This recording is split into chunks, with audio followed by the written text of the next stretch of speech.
Ya, Assalamualaikum warahmatullahi wabarakatuh. Kembali lagi dengan saya Abdi Pratama Hakim dengan NPM 225101126. Di sini saya akan membahas bab 2 mata kuliah desain organisasi, yaitu organisasi tujuan dan desain struktural. Nah, tujuan organisasi itu ada apa aja sih? Yang pertama itu ada mencapai visi dan misi. Yang kedua mendapatkan keuntungan atau profit.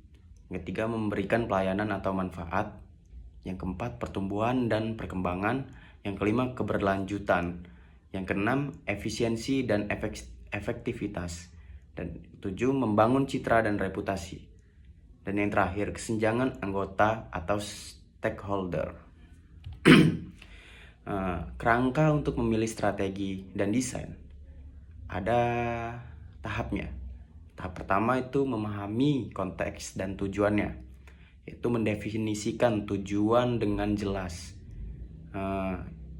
Selanjutnya menganalisis situasi internal maupun situasi eksternal. Tahap yang kedua, mengidentifikasi dan mengevaluasi pilihan strategi seperti generasi pilihan strategi, evaluasi pilihan strategi, dan prioritaskan dan pilih strateginya. Tahap yang ketiga itu mengembangkan desain untuk implementasi strategi. Yang pertama, identifikasi elemen desain utama, rancang elemen desain, dan evaluasi desain. Tahap keempat, implementasi dan evaluasi berkelanjutan. Implementasi strategi dan desain, pantau dan evaluasi, dan lakukan penyesuaiannya. Itu selanjutnya menilai efektivitas organisasi. Efisiensi adalah konsep yang lebih terbatas yang berkaitan dengan cara kerja internal organisasi.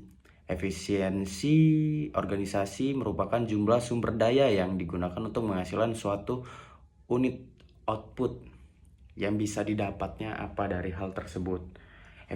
Efisiensi juga dapat diukur sebagai rasio input terhadap output.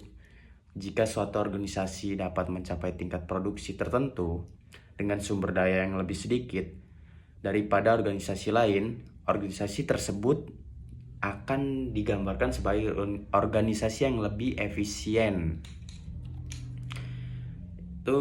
Di sini ada indikator tujuan. Efektivitas dinilai berdasarkan baik organisasi mencapai tujuan keluaran yang telah ditetapkan. Misalnya itu profitabilitas, pangsa pasar, pertumbuhan, tanggung jawab sosial, dan kualitas produk. Pendekatan ini logis karena organisasi memang berorientasi pada pencapaian target yang ditentukan. Dan selanjutnya ada pendekatan berbasis sumber daya. Efektivitas bisa dilihat dari kemampuan organisasi dalam memperoleh tim mengelola sumber daya yang langka dan berharga. Misalnya sumber daya keuangan, bahan baku, sumber daya manusia, pengetahuan, dan teknologi. Pendekatan ini berguna ketika sulit mengukur keluaran atau efisiensi internal. Indikatornya meliputi tawar-menawar, kemampuan memahami lingkungan, pemanfaatan sumber daya, dan kemampuan merespon sebuah perubahan. Dan yang ketiga itu ada pendekatan proses internal. Efektivitas diukur berdasarkan kesehatan dan efisiensi internal organisasi. Organisasi yang efektif memiliki proses internal yang lancar, karyawan yang puas, dan efektivitas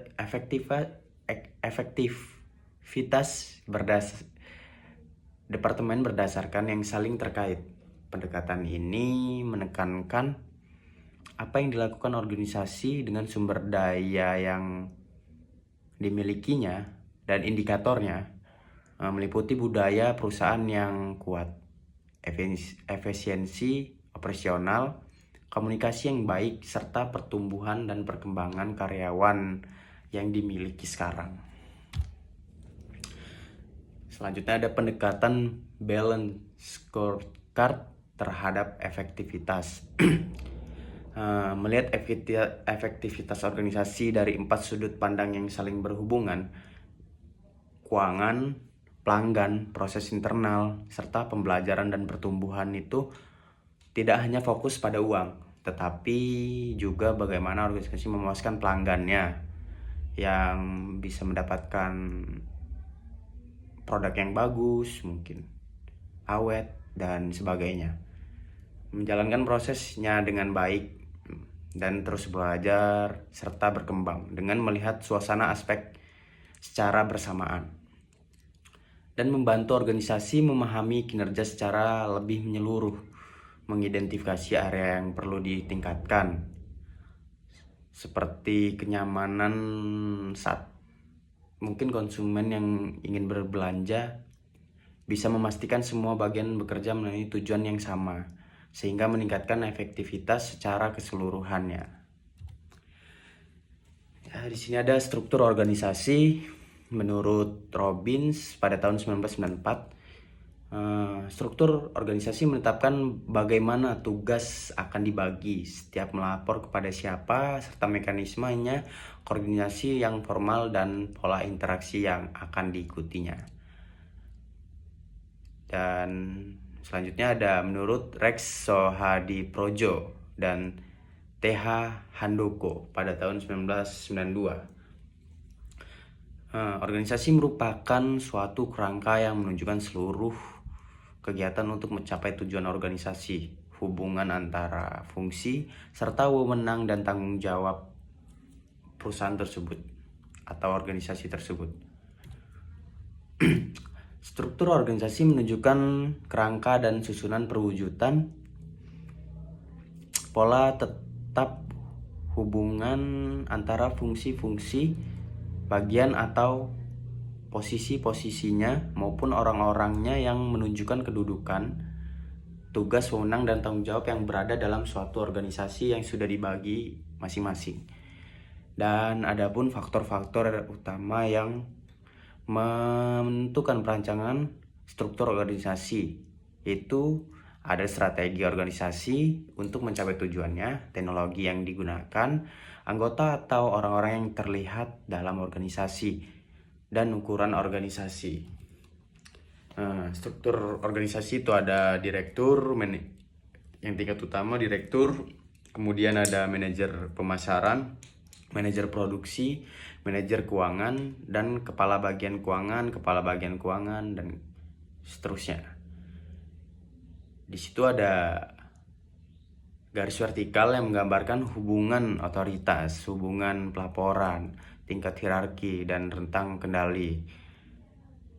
Kedua, nama jabatan dan garis otoritas itu menunjukkan lingkup tugas serta tanggung jawab setiap pejabat, dan sebuah satuan menunjukkan pengelompokan fungsinya masing-masing. Mungkin itu saja yang bisa saya sampaikan dari bab 2 desain organisasi. Kurang lebihnya saya mohon maaf. Saya akhiri, wabillahi taufiq wal hidayah. Wassalamualaikum warahmatullahi wabarakatuh.